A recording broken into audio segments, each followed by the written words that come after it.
When it comes to investing, whether you're a new investor or a seasoned investor, you got to know that this is a journey and it requires patience. Outside of that, you want to be well diversified. You don't want to be too overexposed to one particular sector because it could risk severe downside.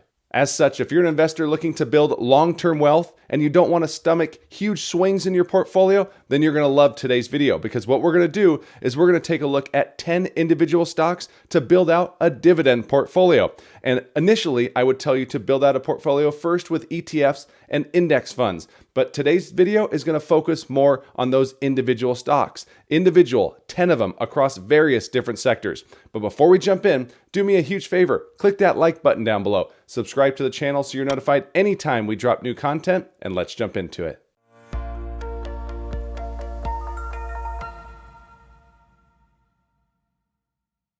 Hey everyone, Mark Roussin here, back for another video. As always, I'm a CPA and not a financial advisor, so please do not take this as financial advice.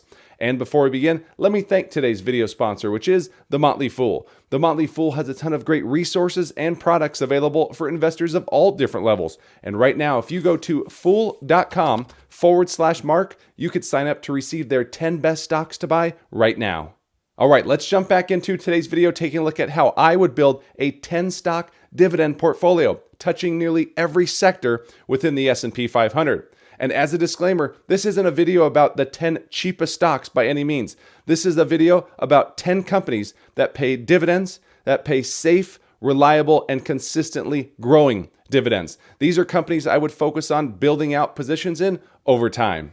So with that being said, let's begin with our first dividend stock, which is Microsoft Corporation, stock ticker MSFT. Why not begin with the largest company here in the US? Microsoft Corporation is one of my top 10 holdings in my portfolio alone, and I love it for a number of different reasons. They have a lot of irons in the fire, whether we're talking about AI related, whether we're talking about products, whether we're talking about cloud or cybersecurity or gaming. Microsoft has their hands in those sectors. The company has a market cap of $3.1 trillion, making it the largest company in the US. It operates in the technology sector. Over the past 12 months, the stock is up 36%, and over the past 5 years, the stock is up an impressive 234%. There is a lot to like when it comes to Microsoft. Outside of having a quality portfolio, a diversified portfolio of offerings and services, the company is also well run and it generates huge amounts of free cash flow. After all, I often say free cash flow is what makes the dividend grow.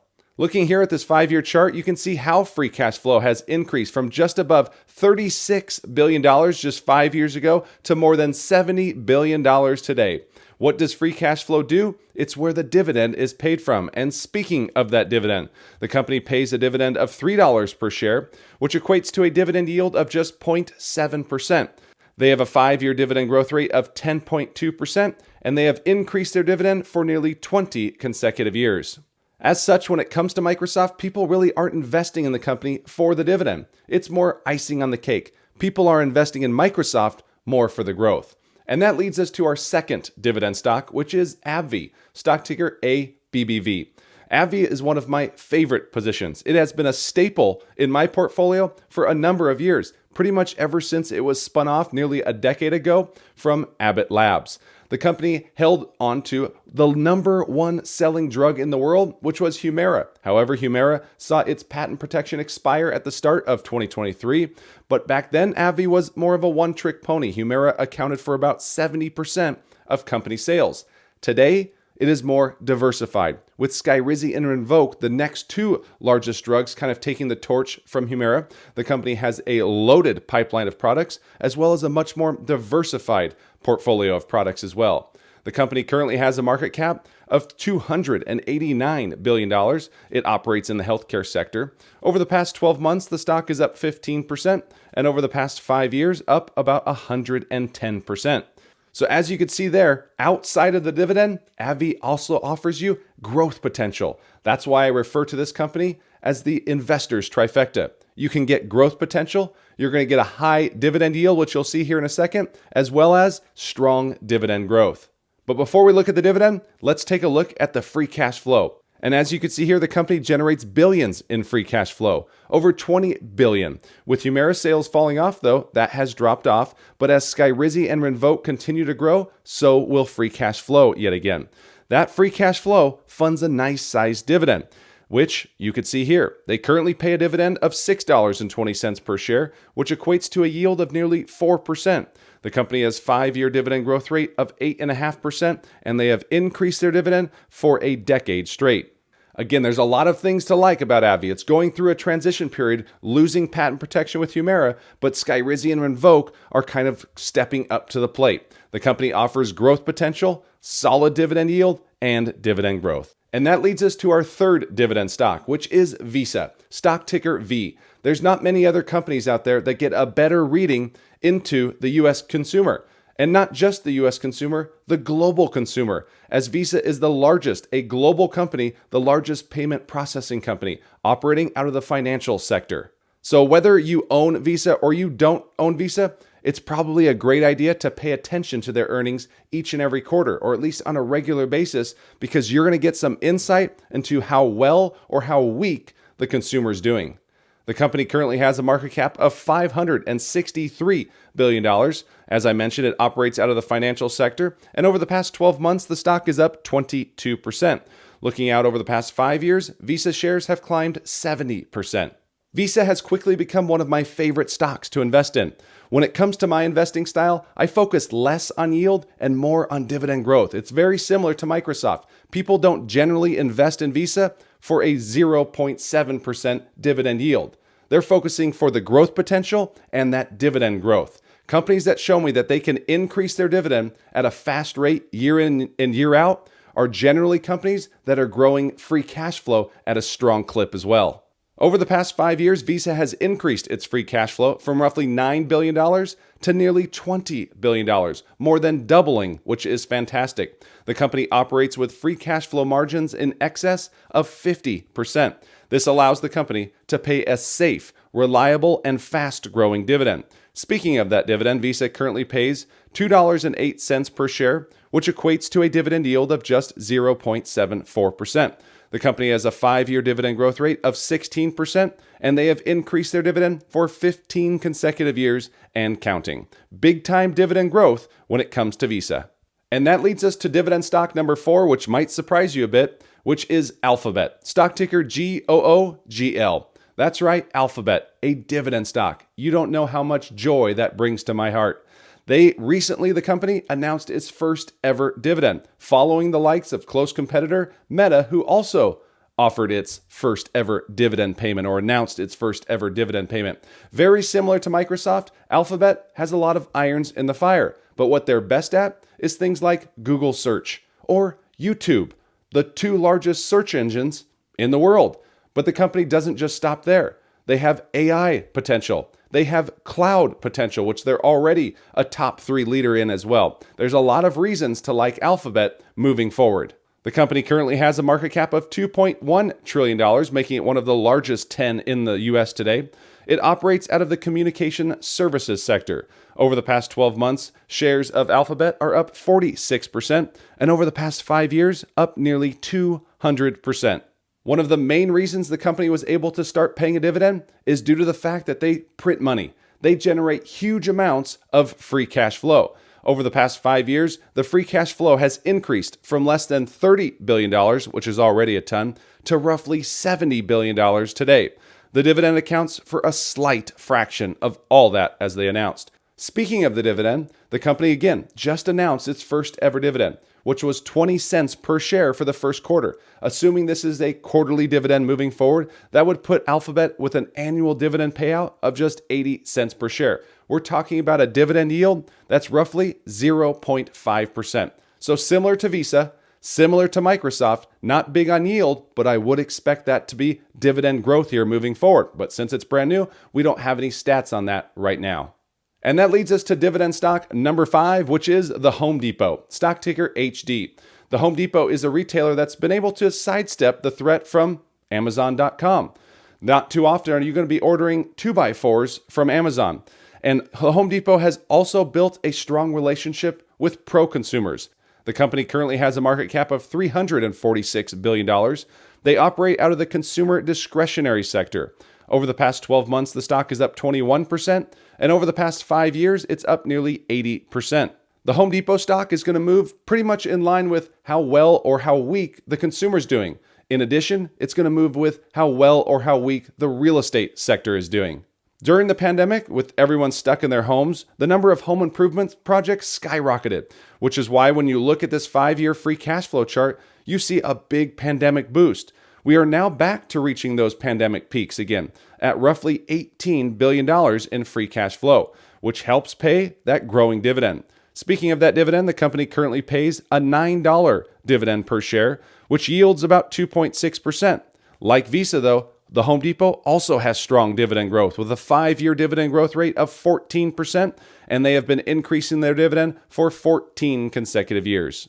You could see why Home Depot is a favorite of mine. You get growth potential. You get a solid yield. It's not a very low yield. It's a moderate yield to go along with solid dividend growth. And that brings us to dividend stock number 6, which is Caterpillar, stock ticker CAT. Caterpillar is an industrial giant, not just a US company, but again, a global company. So you can play to the global economy and get global exposure when you're investing in the likes of Caterpillar. When you look at total sales, more than 45% of total sales for Caterpillar come from outside North America. The company currently has a market cap of $172 billion. They operate out of the industrial sector. Over the past 12 months, shares of CAT are up 70%, and over the past 5 years, up nearly 180%. Again, a company like Caterpillar is going to be much more cyclical. When the economy is doing great, Caterpillar is going to benefit likely. But when the economy is doing poorly, Caterpillar stock could perform poorly as well. In recent years, the company has seen its free cash flow explode to more than $10 billion, from below $5 billion just 5 years ago. But this helps fund a safe, reliable, and growing dividend. The company currently pays a dividend of $5.20 per share, which equates to a dividend yield of 1.4%. Over the past 5 years, the company's been growing its dividend at a rate of 8.6%, and they've been increasing their dividend for 30 consecutive years, making them a dividend aristocrat. Even though the company is cyclical, they've still found a way to increase their dividend for 30 consecutive years and counting. That speaks to the quality of this company. And that leads us to our 7th stock, which is Prologis, stock ticker PLD. Now we're moving into one of my favorite sectors, which is the real estate sector. Prologis is a real estate investment trust, or a REIT. This is a way for ordinary investors like yourself and I to invest in real estate. It's just another way to invest in real estate, a more liquid way to do it. Prologis, for those of you unaware, has a market cap of $103 billion. As I mentioned, they operate out of the real estate sector. Over the past 12 months, though, the stock is down 8%, but over the past 5 years, up roughly 45%. PLD is an industrial REIT. So if you're a believer that e-commerce sales are going to continue to grow and become a larger piece of overall retail sales, like we see over in the UK, like we see in Europe as a whole, then PLD is another way to play that. It's the real estate side of things to play it, because their largest tenant, after all, is Amazon. Over the past 5 years, PLD has managed to more than double its free cash flow from $2 billion 5 years ago to $5.3 billion today. In terms of the dividend, REITs are unique in the fact that they have to pay 90% of their taxable income back to shareholders in the form of dividends. This is one reason you typically don't see REITs having strong dividend growth. However, PLD has been able to buck that trend. Looking here, you can see the company currently pays a dividend of $3.84 per share, which equates to a solid dividend yield of 3.5%. To go along with that, a 5-year dividend growth rate of 12.6%, and PLD has been growing its dividend for 10 consecutive years and counting. REITs are very interest rate sensitive. So right now in this period where we're looking at high interest rates, REITs have been down in the dumpster, the worst performing sector in the S&P 500. So if you're value hunting, this is a great area to look right now. And that leads us to dividend stock number 8, which is NextEra Energy, stock ticker NEE. NextEra is the largest utility company in its sector, and it's really not that close. As the US and the world in general converts to more cleaner energy, that benefits the likes of NEE. The company currently has a market cap of $158 billion. As I mentioned, it operates out of the utility sector. Over the past 12 months, the stock is up only 1%, and over the past 5 years, up 55%. Similar to PLD and REITs in general, the utility sector is also very interest rate sensitive. So with high rates, utilities has been one of the worst performing sectors. However, they've been starting to roll of late, and NextEra is no different. Looking back 5 years, NextEra actually saw negative free cash flow as it was reinvesting a lot of money. But today, it's sitting at the doorstep of $3 billion in free cash flow, so some vast improvement there over the past few years. That free cash flow has helped fund a growing dividend. The company currently pays a dividend of $2.06 per share, which equates to a dividend yield of 2.7%. And the company has a 5-year dividend growth rate of 11%, and they've been increasing their dividend for 28 consecutive years, making them also a dividend aristocrat. And that leads us to dividend stock number 9, which is the Coca-Cola Company, stock ticker KO. The Coca-Cola Company has long been a favorite of Warren Buffett, the GOAT of investing. Not only does he love the stock, but he also loves the product. The company is a U.S. staple with a global presence. The company has many in-demand beverages, from your more traditional sodas to even zero sugar products as well, appealing to the masses. The company currently has a market cap of $272 billion. It operates out of the consumer staples sector. Over the past 12 months, the stock is up 1%, and over the past 5 years, up nearly 30%. When it comes to the Coca-Cola Company, it is often known for its consistency, reliability, and safety, a number of things that Warren Buffett constantly looks for in a company before investing. Not only that, but the company has strong free cash flows, which blew up during the pandemic, but have since settled back into its normal growth range, bringing in about $10 billion in free cash flow, which helps fund its dividend. Speaking of that dividend, as you can see, the company pays a dividend of $1.94 per share, which equates to a dividend yield of 3.1%. They have a 5-year dividend growth rate of 3.5%, and they've been increasing their dividend for 61 consecutive years, making them a dividend king.